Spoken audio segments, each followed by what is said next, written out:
I moved to Portugal to build a future, but I found a country at a crossroads defined by 4 waves of migration, all crashing into each other. Perhaps you've seen videos. The promise of a European lifestyle you can actually afford.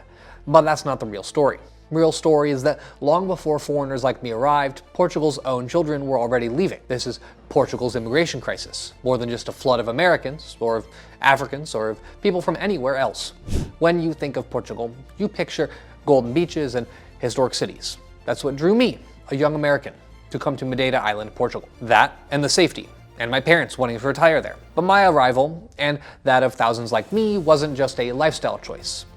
It was the result of a calculated plan on part of the Portuguese government.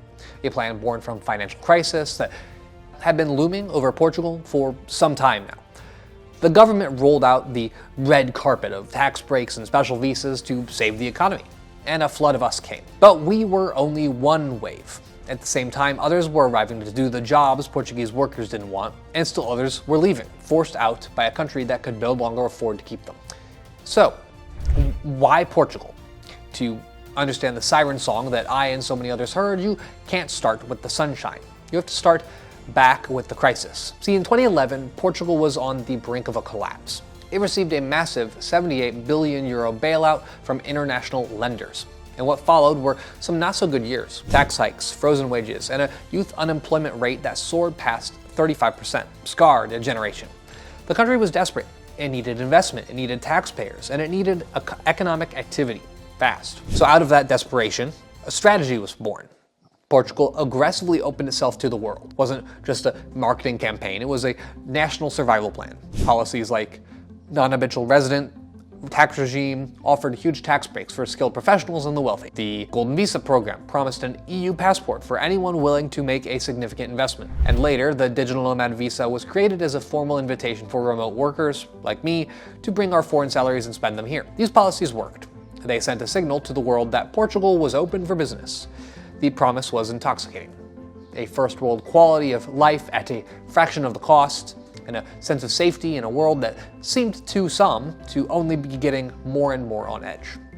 For an American like me, the idea of building a life in a safe country with good healthcare and lower cost of living was attractive. It felt like Portugal was offering my family opportunities we might never have had back home. While my parents came to retire cheaply, I came to be something and to enjoy the world. In theory, I would be part of the solution. But the story is much bigger than just a wave of American expats. What's really happening in Portugal is a collision of 4 different distinct migrations, all happening at the same time. First and most importantly, the wave that started it all, the Portuguese themselves leaving. For decades, this has been a nation of goodbyes. Portugal educated its young people well, but its economy, plagued by low wages, struggled to create enough high-paying jobs to keep them. An entire generation of doctors, engineers, and skilled workers left for Switzerland, Germany, the United Kingdom, Netherlands, Luxembourg. This was the country's original underlying crisis. The second wave would be the people like me. Wealthy retirees or remote workers from the United States, United Kingdom, Canada, France, drawn by the post-bailout policies, the NHR, the D7 visa, promise of safety and of affordability. We brought our foreign income and our purchasing power, looking for a better life. The third wave is the golden visa investors. These could hail from all over the world. Their primary goal wasn't necessarily to live in Portugal, but to gain the flexibility and security of a EU passport for themselves and maybe for their families. And the fourth wave, perhaps the most vital and visible, is the labor force. Working immigrants from Brazil, Nepal, India, Bangladesh, Angola, they came to fill crucial gaps in the economy. They work in agriculture, in tourism, in construction, the very engine of the country. Immigrants now make up a quarter, roughly, of Portugal's formal workforce. In 2024, they contributed a staggering amount to Portugal's social security system, while receiving only a fraction of that in benefits. They are, in many ways, keeping the system afloat. The dream Portugal sold was built on a fragile foundation. The problem wasn't the immigration itself, but the collision of all of these 4 waves in one of Western Europe's poorest economies. The influx of foreign wealth from waves 2 and 3 crashed directly into a market where local wages remained stubbornly low. This ignited a bit of a housing crisis. In hotspots like Lisbon, Porto, the Algarve, the surge in demand from foreigners with outside incomes warped the market completely. Housing prices and rents skyrocketed. One forecast for 2026 predicted a 15% jump, on top of an 18% surge in 2025. For locals earning Portuguese salaries, housing became a nightmare. Now, I saw this firsthand. Americans couldn't afford the rising rents, or at least move to the next growing area and aid in it having rising rents. This meant I was part of the problem. I remember the unease I felt when I realized our budget was directly competing with a young Portuguese families, and oftentimes we were winning. My search for a home was contributing to someone else's displacement, right? The very people who should be building Portugal's future are being priced out of it. A bit of a cruel irony. As I, an American, build my company here, those highly educated Portuguese my age are making the heartbreaking decision to join that first wave and leave. Economic exiles, forced out by a system that catered to foreign capital while failing to create a sustainable future for its own. And now, Portugal's importing people to solve a demographic crisis that its own policies are making worse by enforcing its own use to emigrate. So the tension is no longer just economic. It's tearing at the country's social fabric. You see, the resentment in the graffiti scrawled on Lisbon's walls, tourists go home. You may hear it in a heated conversation about gentrification and the loss of cultural identity, as locals watch their neighborhoods transform and the sound of Portuguese is drowned out by other languages. Frustration, it's found a powerful political voice. For decades, Portugal was an exception in Europe, seemingly immune to the rise of far-right. However, that era is kind of over now.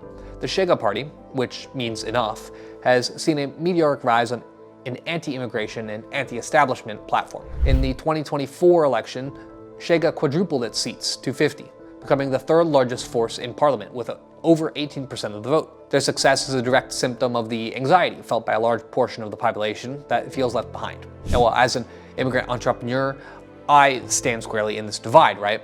I'm the good immigrant who starts a company and doesn't take work from locals, but I'm also the foreigner contributing to the high prices, the pressures I see hurting my friends and neighbors. I am conscious that my presence, my dream, is part of a system that is failing its own people, right? This isn't about blaming individuals, though. It's about a systemic failure policy that pitted the needs of newcomers against the needs of locals, creating a zero-sum game.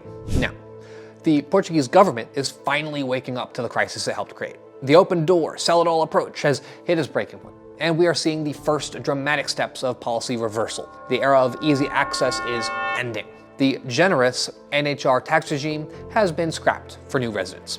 The Golden Visa program has been severely curtailed. And most recently, there has been a major tightening of immigration laws, abolishing the popular expression of interest mechanism. And in a move signed into law in May 2026, the residency requirement for naturalization is set to increase significantly for many foreign nationals. These aren't small tweaks, they are a clear signal that Portugal is trying to slam the brakes on the old model. But this isn't about slowing down, it's about a pivot. The new bet is on building a high-wage, innovation-driven economy that can finally convince its talented youth to stay. You can see the seeds of this new future in the startup ecosystem of Unicorn Factory Lisboa and in homegrown tech giants like Talkdesk, Feedzai, and OutSystems. There's a massive $8.5 billion project to build a data infrastructure hub in Sines. It's a fight for a new kind of future, an attempt to build a country that is both open to the world and sustainable home for its own people. So where does this leave Portugal? And where does it leave me? I came here to build a better life, and I found it. But my personal dream is unfolding against a backdrop of, national pain. The vibrant multicultural city I love is also a place where local families are being pushed to the margins, right? The economic growth I contribute to is the same engine forcing a generation into exile. Portugal is not a failed state. It is a nation grappling with turbulent consequences of its own choices, caught between 4 waves of immigration. Recent policy shifts show a recognition that the old path cannot be sustained, but changing course is like turning a massive ship. It has to decide who it's for. Can it build a future that offers opportunity to both the immigrant who wants to build a new life and the young local who wants to stay in their homeland? I'm hopeful, but not certain. I will stay, and hopefully I'll be part of the solution. But the story of Portugal is a cautionary tale for the whole globalized world. What has your experience been? Are you a local feeling the pressure of these changes, or an immigrant navigating this new reality? Share your story and your thoughts in the comments below. We read every one. And if this deep dive resonated with you, please subscribe for more stories about real-world impact of our move to Portugal. It'll be fun. Vai ser divertido.